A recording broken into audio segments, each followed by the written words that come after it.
జీవీఎంసీలో TDS scam దుమారం రేపుతోంది. చాప కింద నీరులా జీవీఎంసీ సొమ్ము అవినీతి పరుల జేబుల్లోకి వెళుతున్నా మేయర్ మాత్రం తన దృష్టికి రాలేదని చెప్పడం ఆశ్చర్యం కలిగిస్తోంది.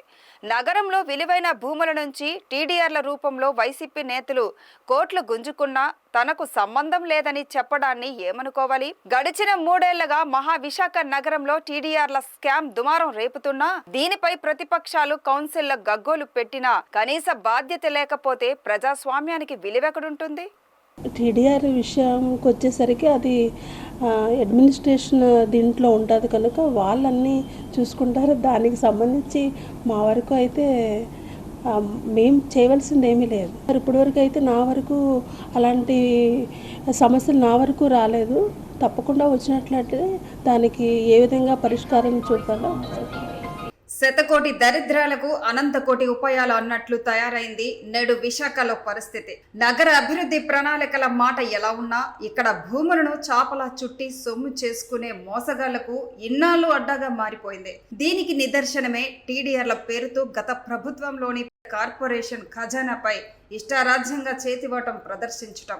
అసలు టీడీఆర్ అంటే ఏంటి, వాటికి ఎందుకు అంతటి ప్రాధాన్యత? సీనియర్ అడ్వకేట్ పతివాడ గిరిధర్ మాటల్లో చూద్దాం. ఇప్పుడు టీడీఆర్లు అనేటువంటిది అసలు మెయిన్ ఆ కాన్సెప్ట్ రావడానికి కారణం భారతదేశంలో ల్యాండ్ యూజ్ ప్లాన్ ప్రకారం చూసుకుంటే అర్బనైజేషన్ పెరిగింది. అర్బనైజేషన్ ఎప్పుడైతే పెరిగిపోయిందో అర్బనైజేషన్ కోసం ల్యాండ్ అవసరం పడుతుంది.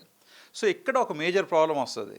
ఉదాహరణకు ఒక రోడ్డు వైడనింగ్ చేయాలి అని అంటే ఆ రోడ్డు వైడన్ చేయడం కోసం తప్పనిసరిగా రోడ్డుకి రెండు పక్కల ఉన్నటువంటి ల్యాండ్స్ని ఎక్వైర్ చేయవలసి వస్తుంది. ఒకటి, అర్బన్ ఏరియాలో ల్యాండ్లు చాలా ఖరీదుగా ఉంటాయి. 2, ఎక్వైర్ చేసేటప్పుడు ఆయా బిల్డింగ్స్ ఓనర్స్ ఒప్పుకోవాలి.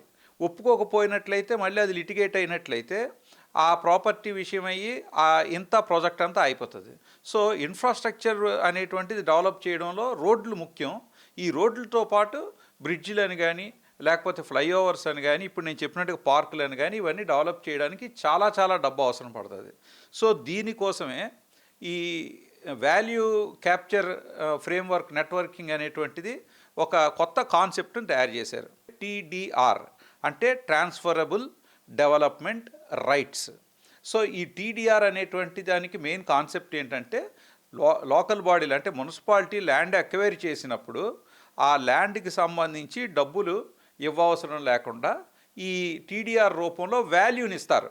సో ఈ టీడీఆర్లు వాల్యూ ఎలా ఇవ్వాలి అనేటువంటిది బిల్డింగ్ని బట్టి, లొకేషన్ బట్టి, జోన్ను బట్టి, ల్యాండ్ యూజ్ ప్లాన్ని బట్టి, అలాగే ఫ్లోర్ ఏరియా రేషియో ఎఫ్ఐఆర్ని బట్టి, అలాగే ఫ్లోర్ స్పేస్ ఇండెక్స్ని బట్టి ఇలా రకరకాల దృష్టిలో పెట్టుకొని వాటిని బట్టి క్యాలిక్యులేట్ చేసి టీడీఆర్ ఇవ్వడం అనేటువంటి జరుగుతుంది. సో టీడీఆర్ తాలూకా కాన్సెప్ట్ ఏంటి అని అంటే ఎక్కడైతే ల్యాండ్ని ఎక్వైర్ చేశారో ఆటోమేటిక్గా వాళ్ళకి సెట్ బ్యాక్స్ కూడా తగ్గిపోయినప్పుడు ఆ బిల్డింగ్ ఓనర్ తన కన్స్ట్రక్షన్ చేసుకోవాలనుకునేటప్పుడు తన సొంతంగా దాన్ని ఉపయోగించుకొని వాటిలో అంటే బిల్డింగ్ ప్లాన్లో వాళ్ళకి సపోజ్ ఒక 3 floors వరకే పర్మిషన్ ఉంటే సెట్ బ్యాక్స్ కన్సెషన్ ఇచ్చి ఈ టీడీఆర్ రూపంలోని వాళ్ళు ఇంకో 3 floors ఎక్స్ట్రా కన్స్ట్రక్షన్ చేసుకోవడానికి బిల్టప్ ఏరియాకి పర్మిషన్ ఇస్తారు. అంతేకాకుండా దీంట్లో ప్రత్యేకత ఏంటంటే వాల్యూ అనేటువంటిది ఎందుకు క్యాలిక్యులేట్ చేస్తున్నాము అని అంటే ఈ టీడీఆర్ని వాళ్ళు ట్రాన్స్ఫరబుల్ డెవలప్మెంట్ రైట్స్ అని అనడానికి ముఖ్యమైన కారణం ఏంటంటే వాళ్ళ రైట్స్ని అంటే ఏదైతే ఒక బాండ్ ఇచ్చారో టీడీఆర్ రూపంలో ఏదైతే ఇచ్చారో దానిని వాళ్ళు ఇంకెవరికైనా కావాలంటే అమ్ముకోవచ్చు. అది రిసీవింగ్ ల్యాండ్ అని అంటారు. సో రిసీవింగ్ ఓనర్ వేరేగా ఉంటారు, ఆయనకి అమ్ముకోవచ్చు. సో ఇప్పుడు ఒక ఏరియాలో ఒక అపార్ట్మెంట్ డెవలప్ చేస్తున్నప్పుడు ఆ అపార్ట్మెంట్ డెవలప్ చేయడానికి వాళ్ళకి ఏదైనా సెట్ బ్యాక్స్లో కానీ నెంబర్ ఆఫ్ ఫ్లోర్స్లో కానీ బిల్టప్ ఏరియాలోని కానీ ఏదైనా క్యాలిక్యులేట్ చేసేటప్పుడు వాళ్ళకి డెవలప్మెంట్కి ఒకవేళ బిల్డింగ్ పర్మిషన్ చాలకపోతే అంటే రెగ్యులేషన్స్ చాలకపోతే ఈ టీడీఆర్లు కొనుక్కోవచ్చు. అయితే ఈ టీడీఆర్లు ఎలా కొనుక్కోవచ్చు అనేటువంటిది జోన్ వైజ్ ఉంటుంది. సో ఏ ఏరియాలో టీడీఆర్ని కొనుక్కుంటే ఎక్కడెక్కడ ఉపయోగించవచ్చు అనేటువంటి కొన్ని రెగ్యులేషన్స్ ఉంటాయి. బట్ అవి మొత్తం సీరియస్ రెగ్యులేషన్స్ కాదు. బట్ కాన్సెప్ట్ అయితే ఈ రకంగా వాల్యూని ఉపయోగించుకొని బిల్డింగ్ కన్స్ట్రక్షన్ అయినా చేసుకోవచ్చు ఎవరైతే రిసీవ్ చేసుకున్నారో టీడీఆర్ ఆ వ్యక్తి. అలాగే ఆ ఓనరు దానిని కావాలనుకుంటే ఇంకెవరికైనా అవసరమైతే ట్రాన్స్ఫర్ కూడా చేసుకోవచ్చు.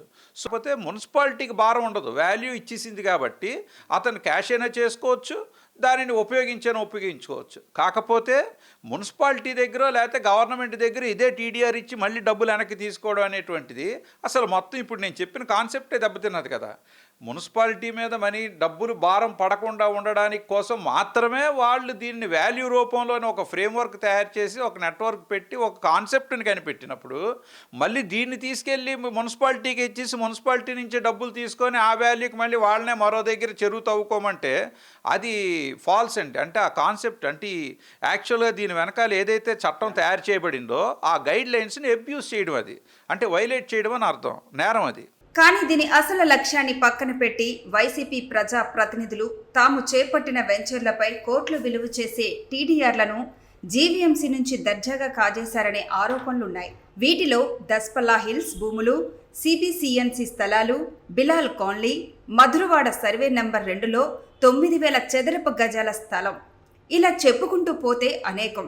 వీరి ఆగడాల నుంచి భూములను రక్షించుకోవడానికి ప్రతిపక్షాలు కోర్టును ఆశ్రయించడంతో కొంత అడ్డుకట్ట పడింది.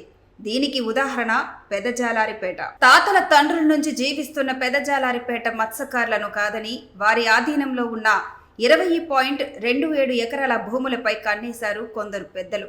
ఆ ప్రాంతంతో ఏమాత్రం సంబంధం లేని వ్యక్తిని తెరపైకి తెచ్చి యాజమాన్య హక్కులు కట్టబెట్టి అతనికి టీడీఆర్లో మంజూరు చేయడానికి రంగం సిద్ధమైంది. ఆ భూమిపై యాజమాన్యాన్ని క్లెయిమ్ చేస్తున్న ఆ వ్యక్తి భూమి యొక్క ప్రస్తుత మార్కెట్ విలువను పరిగణలోకి తీసుకుంటే దీని విలువ 2,500 కోట్లకు పైమాటే. అధికార యంత్రాంగం మొత్తాన్ని గుప్పెట్లో పెట్టుకొని టీడీఆర్లో కొట్టేయడానికి రంగం సిద్ధమైన సమయంలో ప్రతిపక్షాల కోర్టుకు వెళ్లడంతో ఆ ప్రక్రియ నిలిచిపోయింది. అది సరిగ్గా ఎన్నికలకు ముందే బ్రేక్ పడింది. లేదంటే మత్స్యకారుల సునామీని మించిన ఉపద్రవం ఎదుర్కొనేవారే. ఏపీలోనే అతిపెద్ద టీడీఎస్ స్కామ్ కు విశాఖ కేంద్ర బిందువుగా మారింది. మాస్టర్ ప్లాన్ లో ఇష్టం వచ్చినట్లు మార్పులు చేస్తూ రోడ్ల విస్తరణ పేరుతో దోచుకున్నారు. డోర్ నెంబర్ లేకుండా కూడా టీడీఆర్లు జారీ చేసిన ఉదంతాలు కూడా వెలుగు చూశాయి. దీనికి అప్పటి జీవీఎంసీ కమిషనర్ సాయికాంత్ వర్మ సంతకం ఎలా పెట్టారన్నది శేష ప్రశ్న.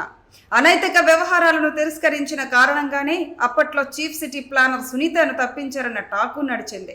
ఇన్ని చూసిన తర్వాత కూడా నగర మేయర్ స్పందన చూస్తే ప్రజలకు ఏమనిపిస్తుంది?